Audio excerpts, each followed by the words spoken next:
A gente vai falar sobre o mundo sem cristianismo. E a gente lembrou há poucos momentos, né?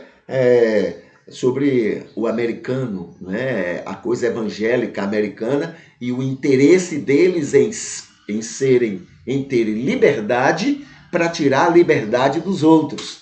Né? A gente está vendo aqui, estamos pesquisando, o que nós estamos conversando aqui é uma pesquisa feita, né, em cima de dados, informações, pesquisas que foram feitas entre os evangélicos daquele país, tá bom? Então estamos trabalhando e conhecendo melhor quem me evangelizou, quem nos evangelizou, até para a gente compreender por que nós somos tão maus, tão violentos, por que nós somos tão confusentos, por que nós damos tanto mau testemunho nesse país e na América Latina. Com quem a gente aprendeu isso? Pronto, estamos sabendo a partir dessa pesquisa. Quer dizer, isso não tira a nossa culpa, não. Mas a gente vai compreender por que somos isso que nós somos. Por que nós somos tão maus testemunhas do amor de Deus em nosso país e fora, né, em outros países. Tá bom? E é isso que a gente está vendo. Antes da gente conversar, deixa eu colocar aqui essa explosão para mostrar duas coisas. Primeiro, nós estamos no culto 408, né? E segundo, para convidar você a se inscrever no nosso canal no YouTube, tá? Para que a gente tenha, então, mais munição ao YouTube. Quando ele recebe mais inscrições, ele, então, espalha mais aquilo que a gente está fazendo. Mais gente vai ser alcançada, mais gente vai refletir, mais gente vai saber de alguns conteúdos, mesmo que não concordem, mas eles podem saber alguma coisa a mais daquilo que eles já sabem. Tá bom? Então, a gente está convidando você a se inscrever para que a gente tenha, então, um número ainda melhor, ainda maior, para a gente ir mais longe do que temos ido, não é? Na nossa conversa aí pelo mundo afora. Tá bom? Muito bem. Então vamos aqui ver a nossa pesquisa de hoje. É o de sempre, né? É importante a gente relembrar isso, sim, até para a gente ter o contexto do artigo que nós estamos trabalhando. Primeira coisa que a gente sempre lembra são os dois primeiros artigos que nós já conversamos e já estudamos aqui. Um é: o mundo seria mais pacífico sem religião? Foi o primeiro artigo. O segundo é a responsabilidade de paz em todas as religiões, e todas têm potencial para isso, né? Aí a gente entrou, depois desses dois artigos, a gente então tirou 4 conclusões importantes que a gente não pode perder de vista quando a gente analisa esses dois artigos e o artigo que nós estamos analisando e qualquer outro artigo sobre este tema. E sobre outros temas, inclusive. Veja só, primeiro, religião, ela é neutra. Nem é boa, nem é ruim. Ela é neutra. Entendeu? Ela, em si mesma, ela não é nem positiva nem negativa. Ela é neutra. Agora, toda religião é formada por joio e trigo. Aí sim, o joio pega a religião que é neutra e usa contra si e contra os outros. Entendeu? Pega uma coisa neutra e usa contra si e contra os outros. Enquanto que o trigo pega a religião, a religiosidade dele e usa para benefício seu e benefício dos outros. Viu a diferença? Então a religião é neutra, mas esses dois fazem a diferença na religião. A mesma religião, na mão do neutro, na mão do joio, vai ser um inferno, vai ser o cão em pessoa. Mas a mesma religião, na mão do trigo, vai ser uma bênção, vai ser a presença de Deus atuando na vida de outras pessoas, né? Aí a terceira conclusão é de que é o que a Bíblia fala. A causa de todos os males no mundo, inclusive a guerra, é o amor ao dinheiro, o amor à riqueza, amor ao capital, ou seja, é o capitalismo. Este é o câncer, este é o motivo para todas as dificuldades sobre a face da terra, inclusive para quem tem dinheiro. Entendeu? É um mal, é uma coisa tão diabólica o capitalismo que ele é péssimo para quem não tem a grana, para quem é usurpado, para quem é explorado, mas também ele é uma desgraça na mão daquele que tem a grana. Olha que coisa desgraçada, né, acontece com esse negócio. O amor, a Bíblia fala, o amor ao dinheiro, o amor à riqueza, o amor à ganância é a causa de todos os males. Ela mata o explorado e ela mata o explorador. Não existe explorador feliz e não existe explorado feliz. Em si mesmo, não existe. Entendeu? Deus é que atua, faz com que o explorado encontre energia em si e, apesar da exploração, ainda possa encontrar felicidade. É milagre de Deus. Porque ser explorado não é uma coisa que agrade a qualquer pessoa. Tá bom? Agora, a quarta conclusão que nós chegamos é a questão da alienação que o marketing faz. O marketing faz o explorado defender o explorador e acusar quem fica do lado dele. O marketing ele é capaz de dizer assim, de levar a gente a crer que o explorador é o meu amigo. Agora, quem é meu inimigo é aquele que me defende do explorador. E a gente briga, e a gente, né, entra na luta contra essas pessoas. Eles estão lá querendo defender a gente, e a gente ainda maltratando, falando mal e prejudicando. O marketing tem esse poder. Eu faço o que eu fico do lado do meu explorador e fico contra aquele que está do meu lado. Entendeu? Isso é alienação. E essa alienação, o marketing é mestre nisto. Ele faz a gente ser assim. O nosso pior inimigo não é nem o explorador. O nosso pior inimigo somos nós. Porque o marketing faz com que eu goste daquilo que me prejudica. Eu brigo por aquilo que me mata. Entendeu? Então, o marketing tem esse poder. Tá bom? No artigo que nós estamos trabalhando, a direita, o título desse artigo é um artigo científico, viu? É um artigo trabalhado para uma determinada universidade, aqui nesse link, ó. Esse link azulzinho que está aí, esse link é onde, indo nesse link, você vai saber sobre todo o artigo, não é? E para quem foi escrito esse material. Então, veja, o título é A Direita Cristã e a Política Externa dos Estados Unidos. Em resumo, é liberdade cristã para tirar a liberdade dos outros. Essa é a ideia, tá bom? Então vamos ver aqui o que é que hoje a gente tem nisso tudo. Nós estamos no seguinte título: Cristãos Capitalistas e o Governo Bush, né? Naquele período, 2000 e pouco, por aí assim. Nesta administração, a direita religiosa celebrou ganhos tangíveis. Bush assinou o Partial Bart Abortion em 2003, assinou o Born Vítima da Violência, então também foi, né, entendido como sendo vitória desse grupo. Terceiro, aumentou o financiamento para campanhas de educação sexual pela abstinência, né, orientando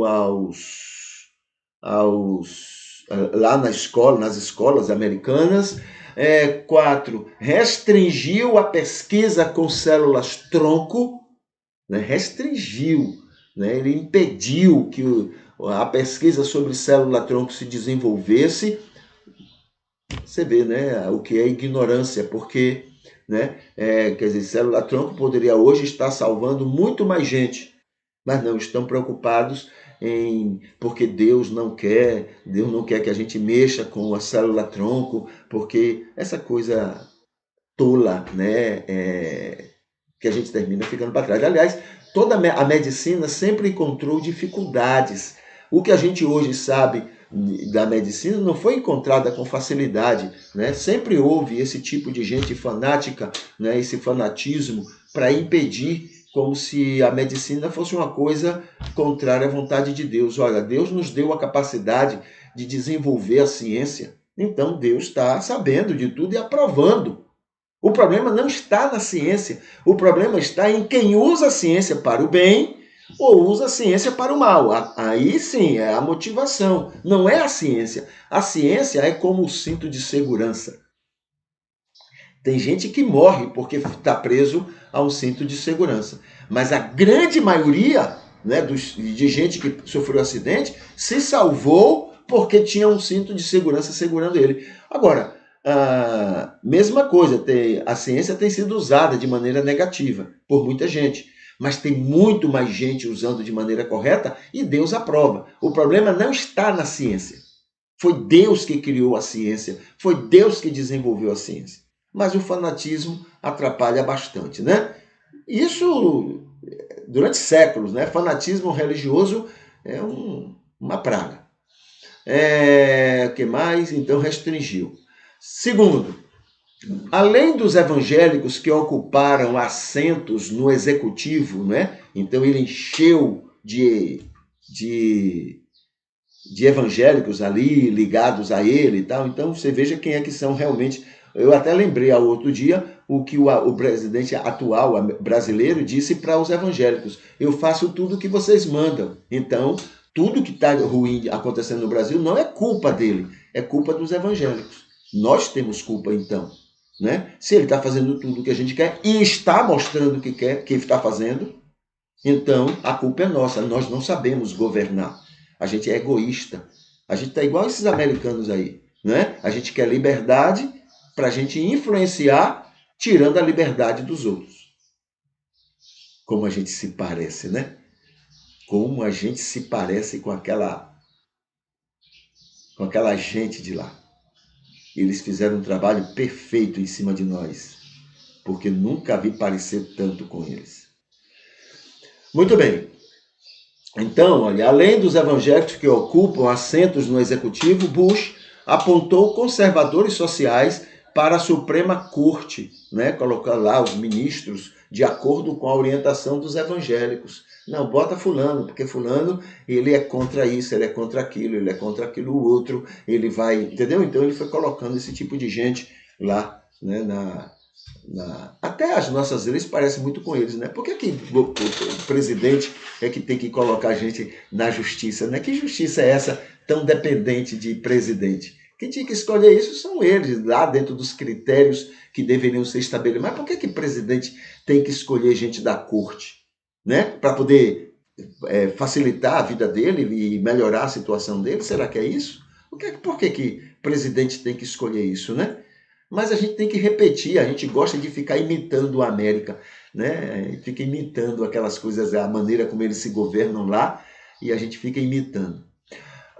Fundamentalistas evangélicos foram entusiastas do projeto de promoção da democracia pela política externa dos Estados Unidos. A democracia que os Estados Unidos defende não é democracia, governo dirigido pelo povo, não. É democracia que favoreça os interesses dele.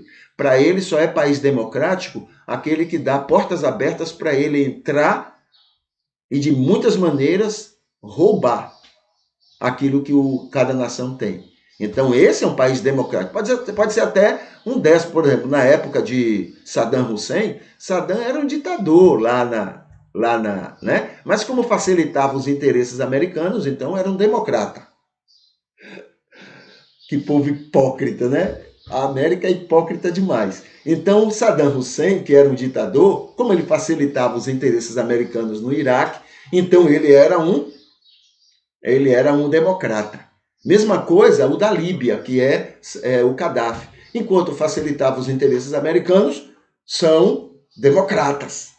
Mas aí fechou a porta e disse: não, a gente não vai ser mais assaltado por vocês, não. Agora, pronto, se tornou agora, era um ditador, era o próprio diabo, né? E todo mundo tinha que agir contra ele.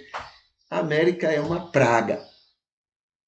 Coitado, nem todos os americanos não, tá? Eu estou falando do governo, os governos, né? Entra presidente, sai presidente, e tudo é evangélico.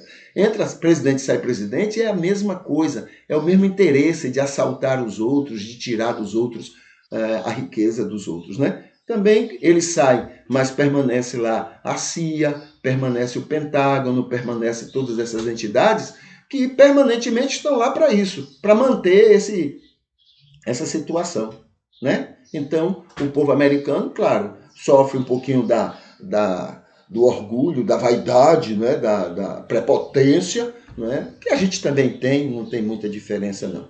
Nós somos muito isso também. Então está aqui, fundamentalistas evangélicos que foram entusiastas do projeto de promoção da democracia pela política externa dos Estados Unidos, uma vez que a abertura política facilitou o programa missionário, olha aí que coisa, né, em países comunistas, muçulmanos e autoritários. Então, olha, qual é a maneira que a gente tem para influenciar esses países? Vamos jogar missionários lá dentro.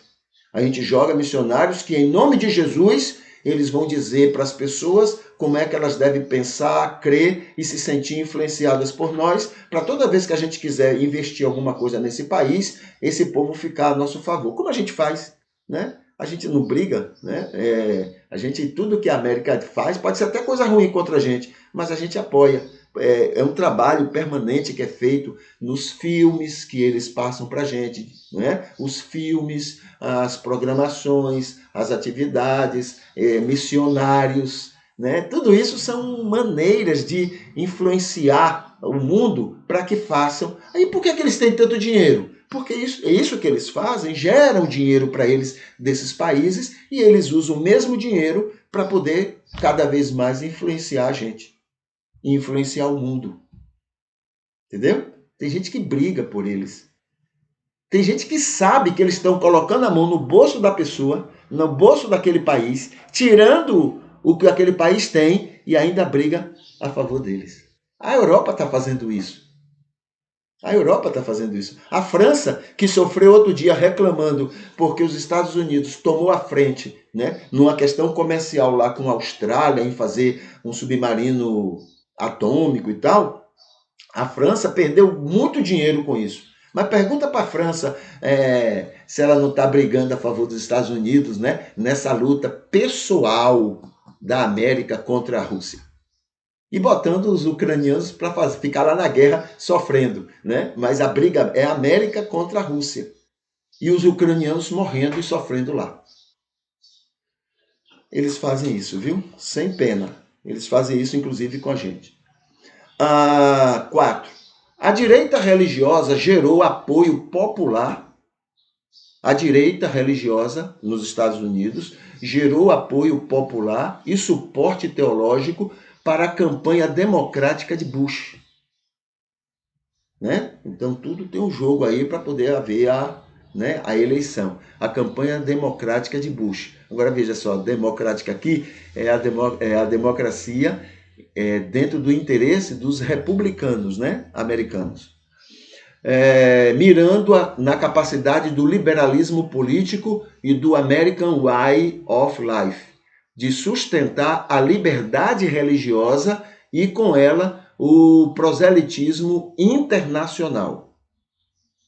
Internacional, tá bom? Então, quando você vê, onde você vê missionários, né, americanos, tenha certeza, eles estão lá fazendo proselitismo, não é só proselitismo religioso, não. Estão fazendo proselitismo político, econômico.